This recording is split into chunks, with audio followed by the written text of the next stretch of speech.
है कि जैसे मैं आमटाड़ पेटरवार का ही घटना का जिक्र करूँ, वहाँ एक जो 8 साल की छोटी बच्ची के साथ इस तरह से रेप करके जितने भी सरकारें आई, जयमे मासू, बीजेपी, कांग्रेस, इस हिसाब से कौन सा सरकार जो आदिवासियों के लिए सही है? जिस तरह से जब चुनाव आता है तो जो पॉलिटिकल पार्टीज है वो जो आदिवासियों के लिए मुद्दे आते हैं, सरना कोड, आदिवासी संरक्षण, इस टाइप का मुद्दा लाके वोट लेती है। तो क्या अभी तक से सरना कोड हमारी बहुत सारी महिलाओं के साथ ऐसा हुआ है? और आप देख रहे बबलू माता यूट्यूब चैनल, आज देखिए बलियापुर, यही बलियापुर धरती है जहाँ से एक क्रांतिकारी पैदा हुए, जैसे कि विनोद बिहारी महतो। यहीं पर देखिए JBKS पार्टी का पिछला साल जो है यहीं पर महाधिवेशन था, जिसमें जो है टाइगर जयराम महतो पार्टी है, JBKS का जो उदय हुआ है। यहीं पर आज देखिए विश्व आदिवासी दिवस जो मनाया जा रहा है, जिसमें आदिवासी सैनिक डॉक्टर बसंती हेम्ब्रम दीदी भी यहाँ पर मनाने के लिए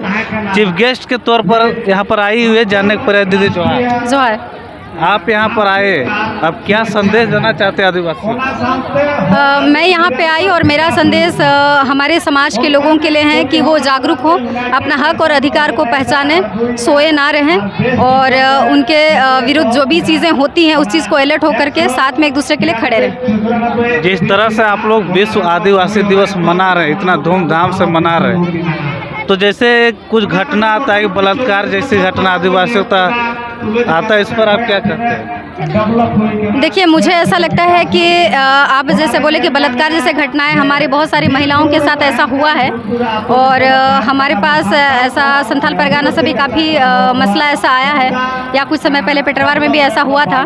तो इस पे हम देखते हैं कि हमारा समाज के जो लोग हैं वो कहीं ना कहीं इस चीज़ को सीरियसली नहीं ले रहे हैं। या तो देखा जाए कि वो प्रशासन से ऊपर उठ नहीं पा रहे हैं, बोल नहीं पा रहे हैं, उनके जो लोकल पॉलिटिशियंस हैं उनके तक उनकी बात पहुंच नहीं पा रही है, और आर्थिक स्थिति चूँकि दबा कुचला है, इस वजह से आदमी कोर्ट कचहरी के चक्कर में पड़ना नहीं चाहता है। और जो समाज के कुछ दलाल लोग हैं उन लोग चंद पैसा उन लोग को दे के डरा धमका के दबा के रह देते हैं। तो ये बहुत निंदनीय है और मैं अपने समाज के लोगों से अपील करना चाहती हूँ, जितना भी गाँव लेवल के मंझी हड़ाम हैं, जोग मंझी हैं, उन सारे लोगों को आग्रह करती हूँ कि हम सब जागरूक हों और महिलाओं की अस्मिता बचाने के लिए कड़ा कदम उठाएं।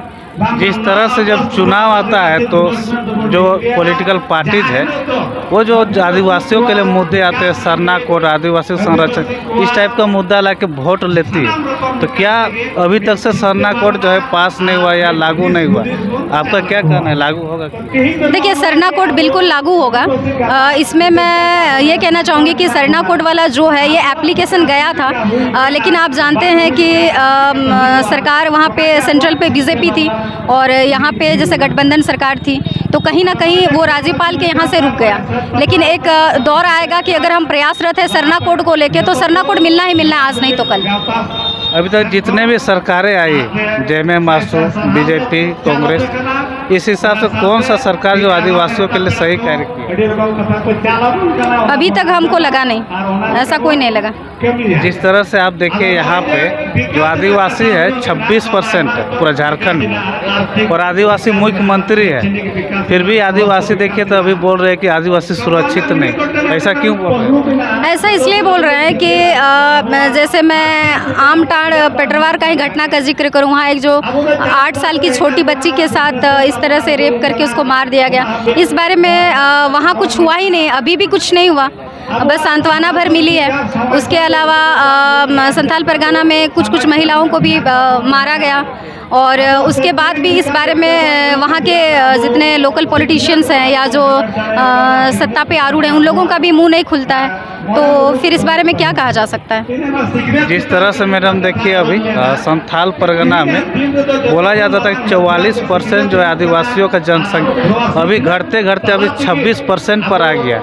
आखिर आदिवासी सुरक्षित क्यों इतना जनसंख्या जो है धीरे धीरे घट रहा है? देखिए, जैसे मैं पहले ही बोल चुकी हूँ कि जो ये साहेबगंज है वो मात्र 15 किलोमीटर दूर है बांग्लादेश से, और सेंट्रल गवर्नमेंट इसमें जो सीमा सुरक्षा है उसको लेकर के सीरियस नहीं है। इसीलिए बहुत सारे जो घुसपैठी हैं वो घुस जा रहे हैं, और घुसने की वजह से फिर क्या हो रहा है कि वो जितना आदिवासियों का ज़मीन है वो सब में कब्जा कर ले रहे हैं और समुदाय विशेष फिर डरा के धमका के या फिर बहला फुसला के ये सारी चीज़ें कर रहा है और वहाँ पे सरकारें ध्यान नहीं दे रही हैं और इसी वजह से देखा जाए तो धीरे धीरे आदिवासियों की जो जनसंख्या है कम हो जा रही, क्योंकि बाहर से आके आदमी घुसेगा तो कम तो होना ही है ना। जिस तरह से आप जेबी केसेस में शामिल हुए हैं टाइगर जयराम मातो पार्टी में, तो आपके लिए क्या ऐसा रूल्स आप लोग लाइएगा कि आदिवासी का ज़मीन को जो है दूसरे लोग कब्जा होने से रोका जा सकता है? देखिए सबसे पहले बात तो एसपीटी कानून जो है ऑलरेडी बना हुआ है, ठीक है, एसपीटी कानून ऑलरेडी बना हुआ है, लेकिन हम लोगों को करना यही होगा कि जैसे सीमा सुरक्षा पे ध्यान देना होगा। तो सीमा सुरक्षा चूँकि केंद्र सरकार की जिम्मेदारी, राज्य सरकार की तो ये है नहीं, हम लोग बस उसी को लेकर रिक्वेस्ट कर सकते हैं कि यहाँ पे सुरक्षा बढ़ाई जाए। और दूसरा बात, अगर राज्य स्तर पे देखा जाए तो ऐसा कड़ा नियम हम बनाएंगे, जैसे सरना कोड है तो सरना कोड को हम लागू करने के लिए पुरजोर कोशिश करेंगे। और दूसरा बात, वहाँ की जो हमारी बहनें हैं जो बहलाई फुसलाई जाती हैं उन लोगों में जागरूकता फैलाएंगे और समझाएंगे कि भाई घुसपैठी जो है उनको लेकर के अलर्ट रहना है। दोस्ती वोस्ती रखना एक बात है, लेकिन कोई बहला फुसला के आपसे गिफ्ट में ज़मीन ले लें तो इस चीज़ को लेकर के अलर्ट रहना। और बाकी जो रहा कानून का बात, तो ऐसा इस बारे में तो हम मंथन चल रहा है और मंथन करेंगे कि ऐसा कैसे ये हो जाए कि आदिवासियों को उस पर उनके ज़मीन को और उनके अस्तित्व को बचाया जाए। इस पर कड़ा कदम उठाएंगे हम। धन्यवाद। तो आप देख रहे थे हम विश्व आदिवासी दिवस के अवसर पर यहाँ पर देखिए जिस तरह से आदिवासी सैन्य जो है यहाँ पर पहुँची, और यहाँ पर देखिए यहाँ जिस तरह से आदिवासी महिलाएं बच्चे से लेकर बुजुर्ग सबको आज मनाने के लिए धूमधाम से मनाने के लिए पहुँचे हुए हैं। तो आगे का अपडेट देते रहेंगे हमारा YouTube channel Bablu Mato. Like subscribe share जरूर। जय झारखंड, जोहार।